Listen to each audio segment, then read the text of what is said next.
I was born in the 70s, so our family car was the iconic Kingswood station wagon, perfect for the overpacking family of 4, and we were always heading away for the weekend, usually with a bunch of dirt bikes hooked on the back. And we had the trusty old Toyota Hilux, complete with vinyl seats and a hose-out floor. As a kid in the back seat, who could ever forget resting your head against cold, hard glass? But how times have changed. And while family needs haven't changed a whole lot, it's what we expect from the family car and the sheer volume of SUVs now available that makes choosing the right one difficult. We've gathered 9 of the best 7-seat SUVs to see which one is the pick of the bunch.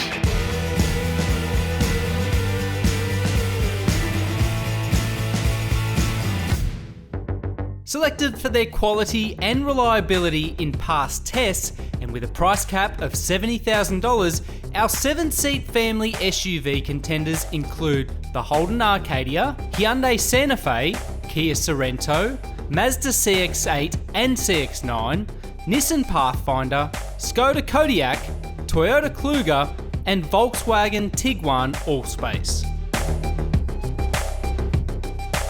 As parents, there is a lot to consider when purchasing an SUV. Value is important, but so is space and connectivity.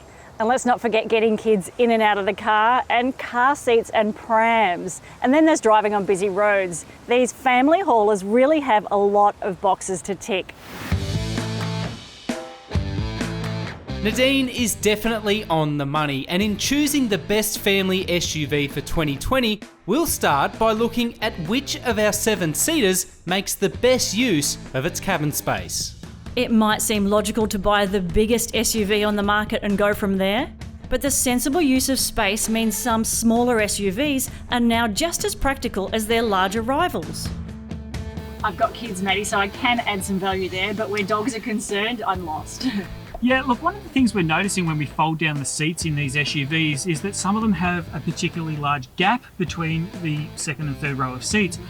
You mightn't think much of that to begin with. You know, you might lose a couple of cans of soup or a bit of shopping down there, but for these guys, especially dogs with long legs, I mean, look, that's a recipe for a broken leg right there if you have to stop in a hurry. So some of the newer SUVs, it's a nice tight gap. You know, when you're putting the dog in the back, much safer to carry them around. And it's not just the amount of available space either. We also consider comfort and ergonomics.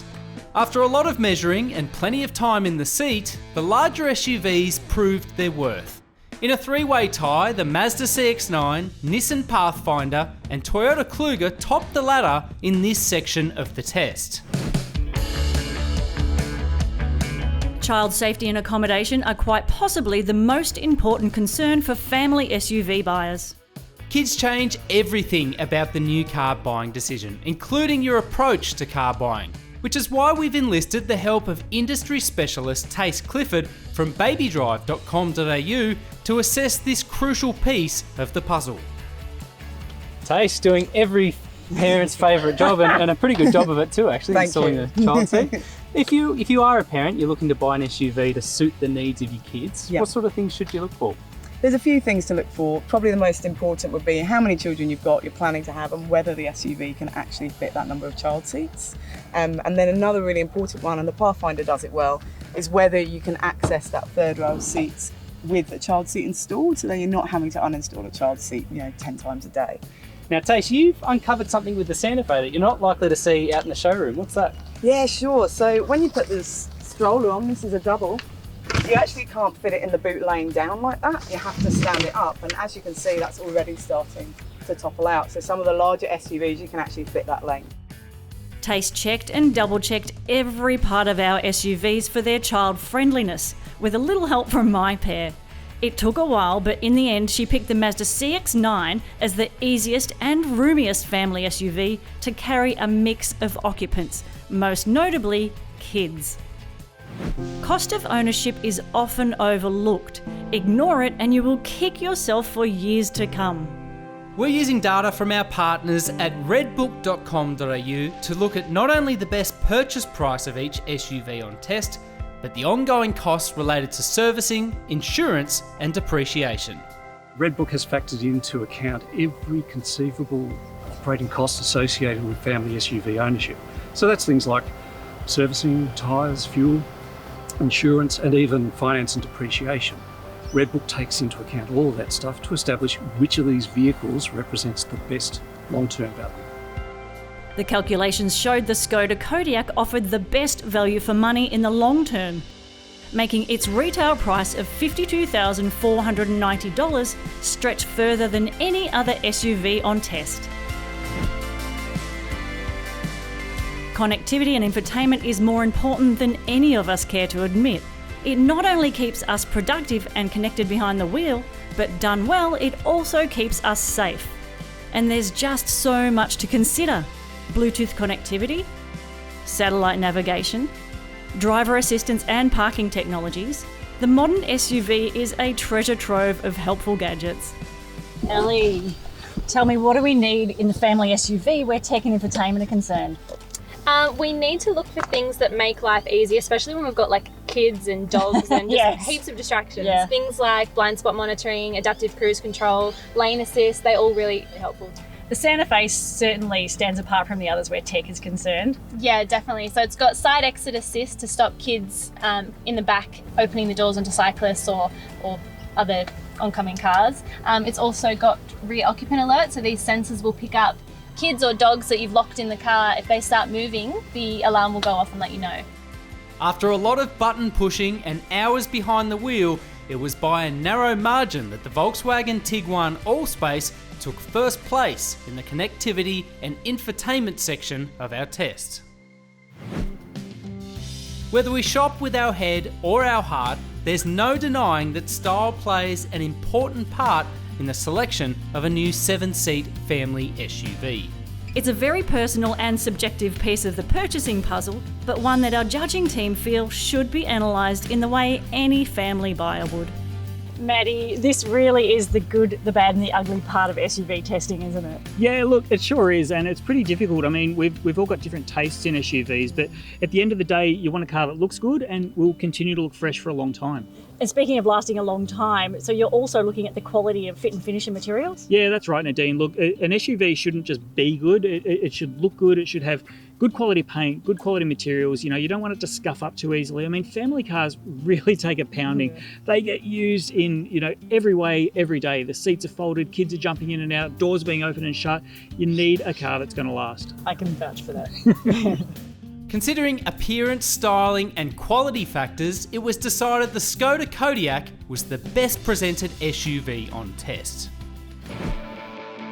When the unexpected happens, it's important that an SUV is able to respond quickly and accurately to the driver's input, while also being refined and economical in day-to-day driving.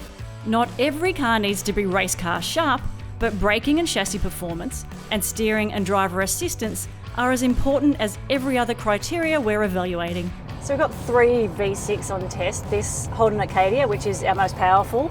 We've got the Nissan Pathfinder, which will tow the most, but it's actually the Kluger that's the best seller and has been for quite some time. It's really interesting, isn't it? It's that big car, big engine ethos that Australians seem to really resonate with. And none of these are really, particularly the Kluger, it's not the most efficient, but it does quite a good all-round job with towing. It's obviously got enough grunt to get you around, and there's something really effortless about these 3. The Volkswagen Tiguan and Skoda Kodiaq are hands down the most enjoyable to drive. I agree, Nadine. Compared to some of the bigger SUVs here, they almost feel like hatchbacks on stilts. They're nippy, they're agile, and dare I say it, fun to drive. But they're probably not for everyone. True. Now the Kia Sorento and Hyundai Santa Fe, they strike a really neat balance where comfort and handling are concerned, which is probably no surprise given they've both been through extensive Australian tuning programs. Yeah, and I think for this reason their size and feel behind the wheel is going to have really broad appeal here. We have 2 Mazdas on test, the CX-8 and the slightly bigger CX-9, diesel or petrol. I guess the CX-9 has a little bit more power, clearly it's a bit bigger, and you will pay just a little bit more for that. Yeah, it's interesting. I know a lot of people have shied away from the CX-9 in the past because it's only available in a petrol, and the CX-8 kind of addresses that.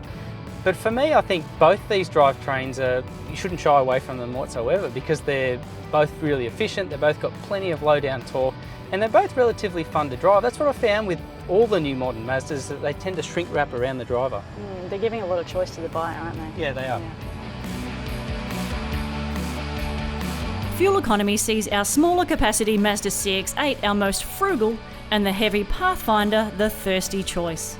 After extensively testing the 9 SUVs in urban and country environments, it was obvious that the Mazda CX-9 offered the best blend of performance, economy, comfort and agility. Sam, it's been a huge week, and I think it's fair to say it's been a lot closer than any of us have expected. Yeah, they're all great options, Nadine, and I think in isolation you could probably justify any one of these SUVs.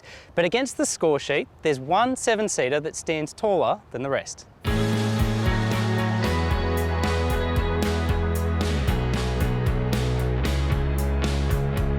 And the winner is the Skoda Kodiaq. The Skoda Kodiaq scored the highest number of points against our 6 judging criteria and was the SUV all of our judges said they'd be the most happy to spend their own money on. The Skoda Kodiaq trumped the value and styling test and ranked 2nd and 3rd in all other categories to deliver a high score of 89.9 out of a possible 100 points, giving the Skoda Kodiaq a deserved win.